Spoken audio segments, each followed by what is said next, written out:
देख रहे हैं आमने सामने नूरुल आरफीन के साथ। अस्सलाम वालेकुम नाज़रीन, मैं हूं नूरुल आरफीन सिद्दीकी और आप देख रहे हैं प्रोग्राम आमने सामने।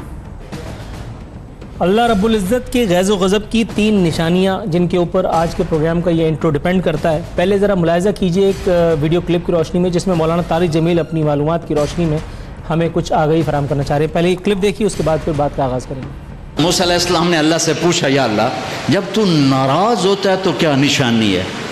तो अल्लाह ताला ने कहा 3 निशानियाँ। क्या? का हुकूमत बेवकूफ़ों को देता हूँ। अजअलिल मुल्क फ़ी सुफ़हाइहिम वल माल फ़ी बुख़लाइहिम, और पैसा बखीलों को देता हूँ, और बारिश बेवक्त करता हूँ।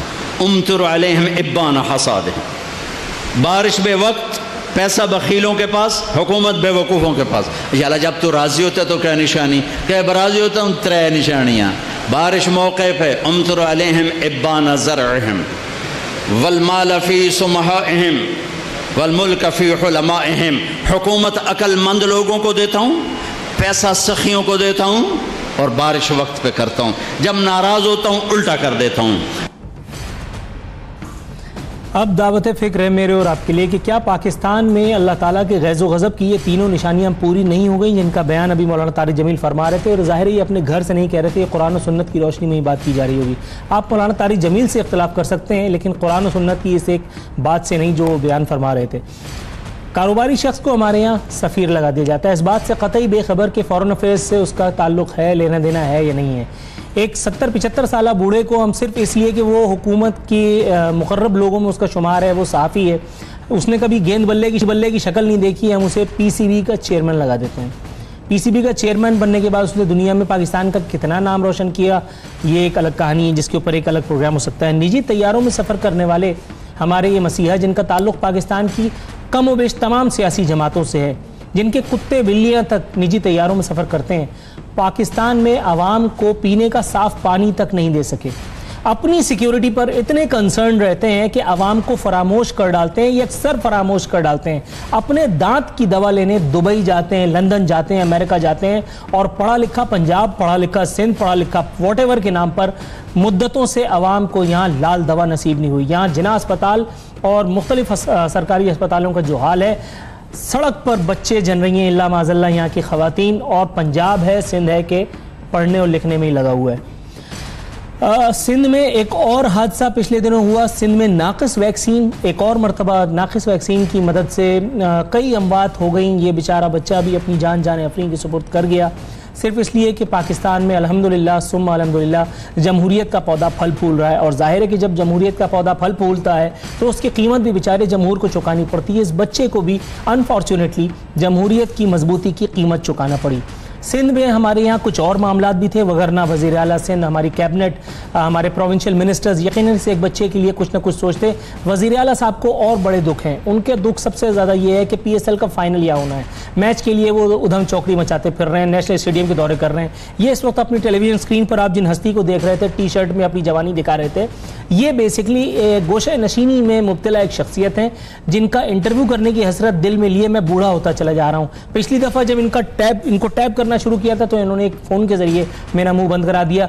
इस मरतबा अभी तक कोई टेलीफोन तो नहीं आया, इसलिए ऑन स्क्रीन ये बात कर रहा हूँ कि हज़रत एक नज़र मेरी तरफ भी, ज़रा थोड़ा सा मैं भी अपने दिल में आपकी कोई इज़्ज़त लिए बैठा हूँ, प्लीज़ ज़रा उस इज़्ज़त को एक्सचेंज करने का ज़रा मुझे मौका इनायत फरमाइए। बहुत सारे काम है, रेंजर्स करवा रही है PSL का फाइनल, तो आप क्या तीर चला रहे हैं? आपसे तो रावणवार काबू नहीं हो रहा था, आपसे तो पुलिस वाले जो 100 रुपए में अपना ज़मीर सड़कों पर बेच रहे हैं वो काबू नहीं हो रहे, आपसे तो ये गुटके वाले काबू नहीं हो रहे, आपसे AD ख्वाजा काबू नहीं हो रहा, और आप क्या कर रहे हैं सर?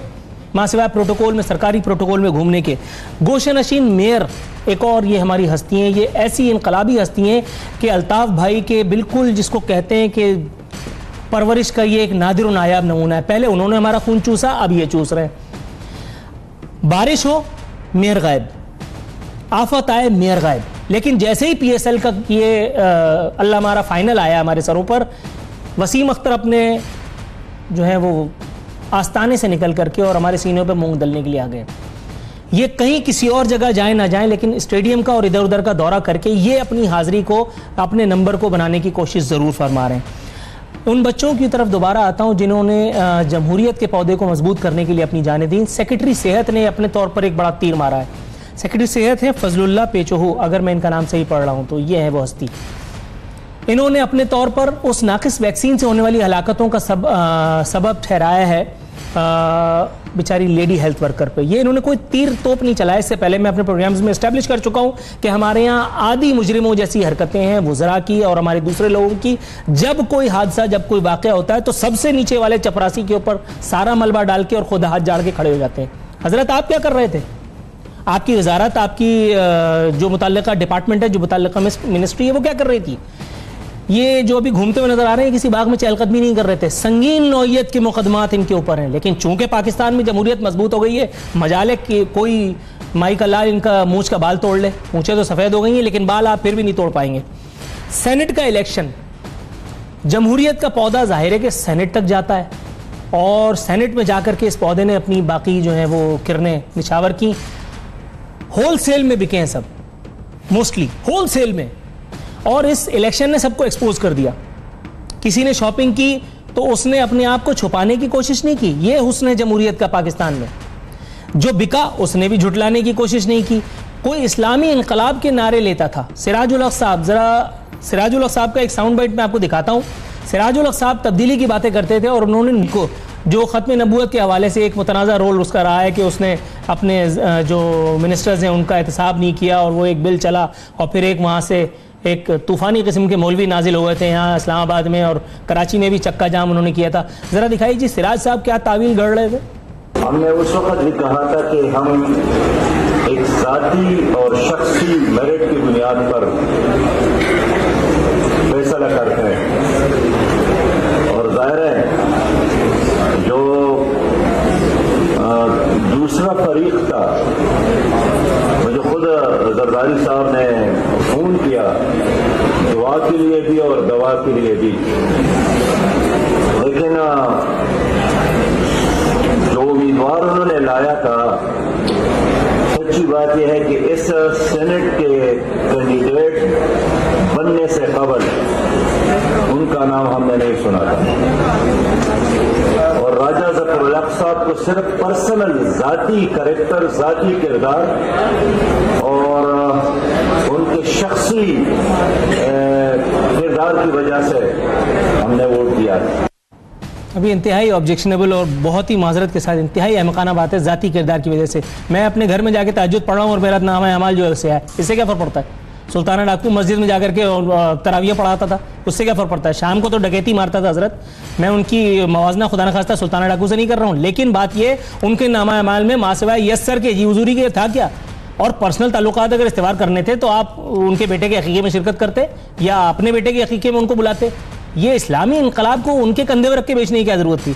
अब जरा दिखाइए तब्दीली के सबसे बड़े होलसेलर इमरान खान साहब का वो साउंड बाइट जिसमें वो जरदारी साहब को कोसने में नंबर ले आने के लिए कोशिश कर रहे हैं। दिखाओ पूछें कि ये आसिफ जरदारी के पास किधर से पैसा आया।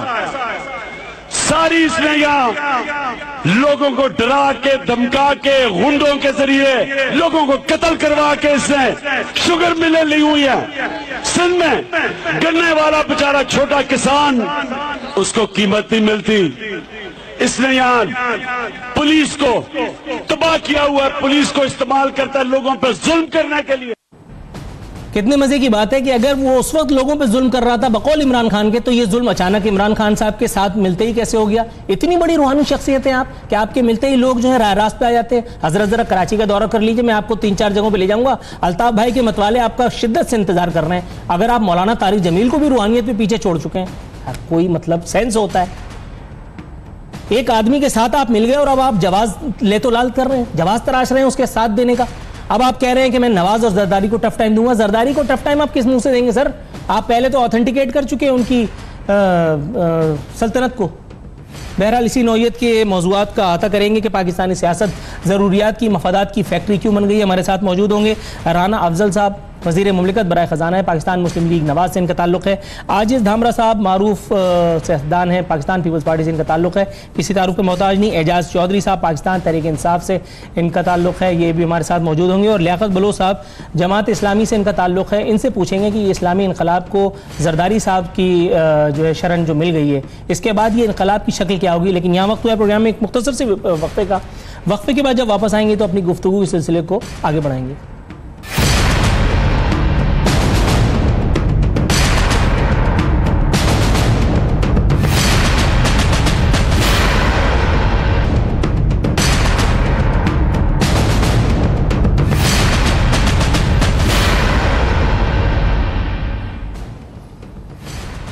वेलकम बैक नाज़रीन, प्रोग्राम में खुश आमदीद कहते हैं। राना अफजल साहब हमारे साथ मौजूद हैं, आज जिस धामरा साहब हमें ज्वाइन कर चुके हैं। प्रोग्राम में आप लोगों को खुश आमदीद कहूँगा। राना अफजल साहब, सर ये मुझे बताइएगा, ये जो पिछले दिनों सेनेट इलेक्शन के नाम पर पाकिस्तान में आवाम के साथ एक बड़ा रुस्वाकुन किस्म का, please pardon me saying this, रुस्वाकुन किस्म का जो एक खेल खेला गया है जमहूरियत के फ़रोग़ के नाम पर, आपके ख्याल में ये जो शॉपिंग इतने लार्ज स्केल पे हुई है, इसके बाद अपने ज़मीर को गिरवी रख करके पार्लियामेंट सेनेट में दाखिल होने वाली कोई भी हस्ती आवाम के तहफ़्फ़ुज़ के लिए, आवाम के मफाद के लिए कोई काम करने की गलती करेगी या उसकी तमाम तर तवज्जो अपनी जो है वो रिकवरी पे मबजूल रहेगी? देखें, अब इस पे चूँकि आपके सुप्रीम कोर्ट ने कोई सो मोटो नोटिस नहीं लिया, इसलिए सब हलाल है और उन्होंने हलफ उठा लिया, आगे देखें क्या होता है। लेकिन सर इसका सबसे बड़ा डेंट तो पाकिस्तान मुस्लिम लीग नवाज को भुगतना पड़ा है। आपके ख्याल में आप जो फोर्सी कर रहे थे और जो 11th आवर पे चेंजेस हुई, फिर अचानक राजा जफरुल हक साहब को सामने कर दिया गया, क्या ये नविश्ता दीवार पढ़ करके, ये देख करके आपने 11th आवर पे अपने कैंडिडेट को यानी बचा लिया, उस वाले कैंडिडेट को, और ये नए वाले को आगे कर दिया ताकि नामामाल में स्याही इनके लिखी जाए, या कोई और मामला था? यार जो कुछ हुआ है, खामोश अवाम, बेबस अवाम देख रहे हैं। इस अवाम ने हमेशा जमहूरी हुकूमतें बनाई और ड्राइंग रूम की सियासत करने वालों ने उन हुकूमतों का तख्ता उलट दिया। 2018 में अवाम एक दफ़ा फिर जमहूरी हुकूमत बनाएंगे और फिर देखें आगे क्या होता है। अल्लाह खैर करे। पाकिस्तान के अवाम जो हैं उनकी रगों में जमहूरियत बस गई है, वो बदला लेना चाहते हैं उन 17 वज़ीर आज़मों का जिनको उतार दिया गया। तो ये गेम पुरानी नहीं है, ये नई नहीं है, पुरानी है, और इसलिए मैं इसके ऊपर तो ज़्यादा तबसरा नहीं करना चाहता। मुझे जनरल इलेक्शन से पूरी उम्मीदें वाबस्ता हैं और उस जनरल इलेक्शन में ये जितने 2 नंबर लोग हैं, जिस तरह से पहले उनका सफाया हुआ, अब उनका और ज़्यादा सफाया होगा। आजिज़ धामरा साहब, सर आपको प्रोग्राम में खुशामदीद कहता हूं। मैंने एक टैगलाइन लिखी थी और आप यकीन जानिए वो बिल्कुल आपके सर के ऐन ऊपर चल रही है कि पाकिस्तान पीपल्स पार्टी की 5 उंगलियां घी में। और कोई भी एक आदमी जो इस वक्त अपनी टेलीविजन स्क्रीन पर आपको देख रहा है, आपसे खुशी छुपाए नहीं छुप रही सर। सबसे ज्यादा बेनिफिशरी इस एक जमहूरियत के आप ही हैं। राना अफजल साहब ने फरमाया पाकिस्तानी अवाम की रगों में जमहूरियत रच बस गई है, लेकिन ये जो जमहूरियत पिछले कुछ अरसे से हमसे बदले ले रही है, आपके ख्याल में बदले का, इंतकाम का ये सिलसिला आवाम से और फिर नून लीग से कब खत्म होगा, जो पीपल्स पार्टी के कहने पे लिया जा रहा था? बिस्मिल्लाहिर्रहमानिर्रहीम। देखें, सेनेट की इलेक्शन के हवाले से बहुत सारे तबसरे, बहुत सारी खबरें और बहुत सारी थ्योरीज चल निकली। एक छोटे सूबे से अगर चेयरमैन सेनेट मुंतखब होता है और डिप्टी चेयरमैन पीपल्स पार्टी का मुंतखब होता है, एक इलेक्शन प्रोसेस से आया और तमाम अराकीन ने एक वोट जो है वो दिया और वो लाइव प्रोग्राम के तौर पर ये सारी चीज़ें चलती रहीं। अगर मुस्लिम लीग नून और उसके इत्तेहादी जीत जाते तो जमहूरियत की फतेह थी।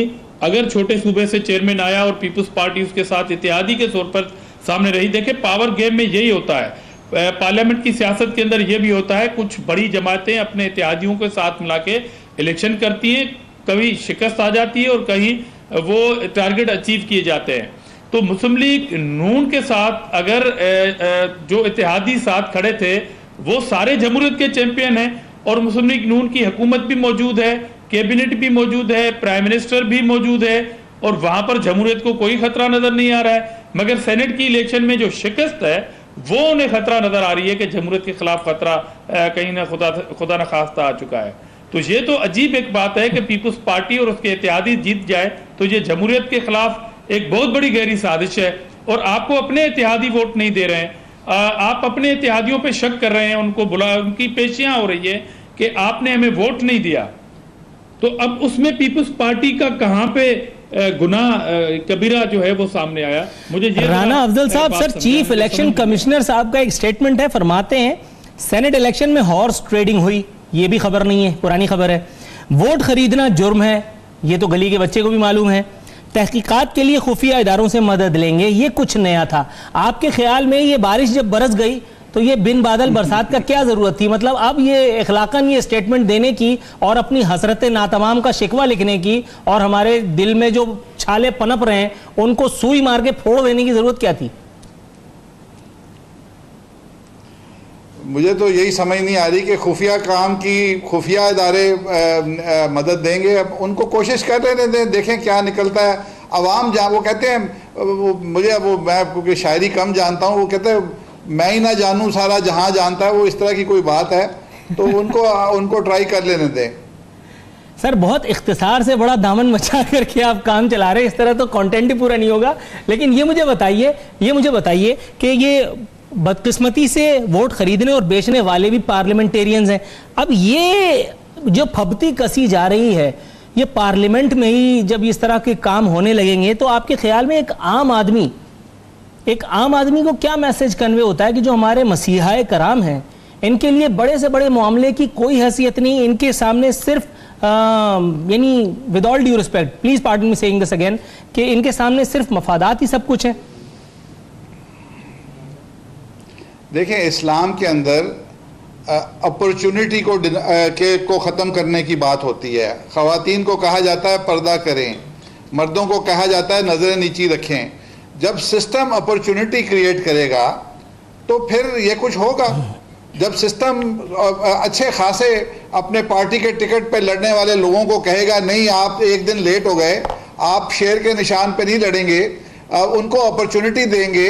इसी तरह दूसरे लोगों को अपॉर्चुनिटी खरीदार क्रिएट किए जाएंगे, उनको पैसा दिया जाएगा, उनको सपोर्ट किया जाएगा, तो फिर आप क्या बात करते हैं? मैं इस पे क्या तबसरा करूं? मैं रो सकता हूं, रोने को अब आप कहते हैं तो मैं आपके चैनल पे बैठ के रो लेता हूं। जी आशीष दामरा साहब कुछ कहना चाह रहे हैं आप? मैं आशीष साहब देखें, अभी तो चलो सेनेट इलेक्शन में पीपल्स पार्टी के ऊपर बड़े तबसरे हो रहे हैं और जमहूरियत भी खतरे में पड़ी दिखाई दे रही है, मगर आपको याद होगा कि 203 का जो बिल पास करवा रहे थे, जो एक नायल शख्स को पार्टी का सरबराह बनने का जो बिल हुकूमत ला रही थी, आपको याद है कि वो एक वोट से सेनेट से जीती थी और वो एक वोट मुत्तहदा कौमी मूवमेंट के मियां साहब ने दिया था और 8 वजीर लॉबिंग कर रहे थे, हाउस के अंदर हम चिल्ला रहे थे कि ये लॉबिंग हो रही है, उसके बावजूद एक वोट से जीते थे और वो एक वोट किसी दूसरी पार्टी के एक रुकन ने, मुत्तहदा कौमी मूवमेंट के एक रुकन ने दिया, जिस पर बहुत बड़ी खबरें चली।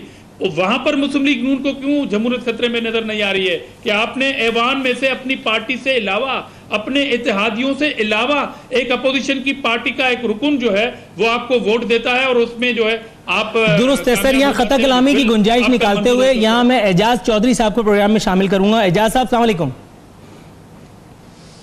जी वालेकुम अस्सलाम। एजाज साहब, सर सबसे पहले ये मुझे बताइएगा, फैसल वावडा साहब का एक स्टेटमेंट मेरे सामने, निजाम की बेहतरी के लिए 50 मरतबा जरदारी से हाथ मिलाएंगे, लेकिन हमने प्रोग्राम के पहले सेगमेंट में इमरान खान साहब के उन बहुतेरे वीडियो क्लिप्स में से सिर्फ एक निकाला जिसमें उन्होंने यानी तमाम कोसने सब कुछ दे दिया जरदारी साहब को।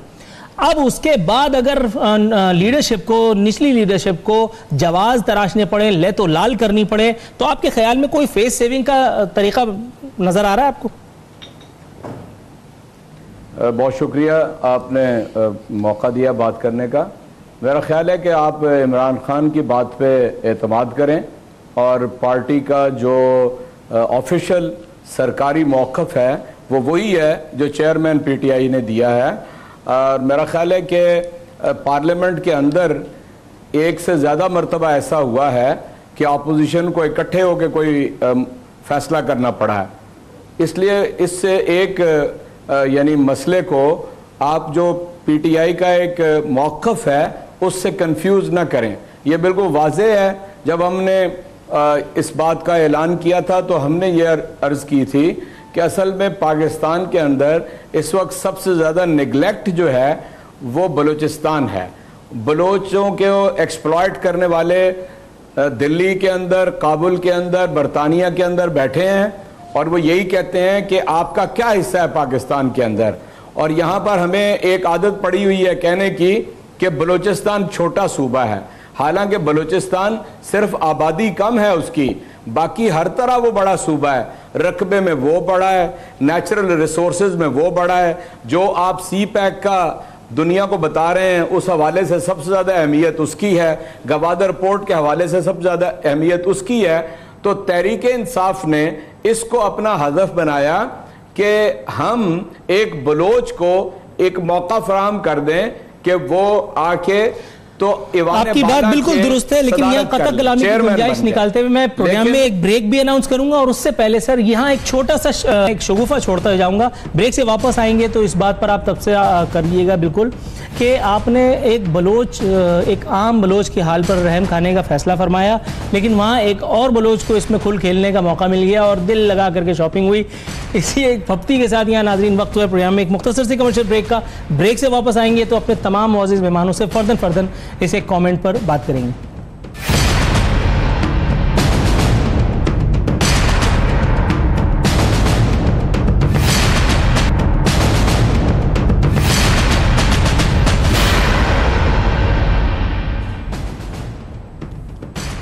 वेलकम बैक नाजरीन, प्रोग्राम के इख्तितामी मरहले में दाखिल हो चुके हैं। राना अफजल साहब, नवाज शरीफ साहब फरमा रहे हैं कि लड़ाई नहीं चाहता, सिर्फ इतना चाहता हूं कि मुल्क आईन और कानून के मुताबिक चले। इतना सब कुछ कर लेने के बाद, इतनी चांदमारी करने के बाद नवाज शरीफ साहब को ख्याल आ रहा है कि लड़ाई नहीं चाहता, क्योंकि नीचे ही उसके एक और स्टेटमेंट है जो ये बता रहा है कि एस्टैब्लिशमेंट नवाज शरीफ को कबूल करने को तैयार नहीं।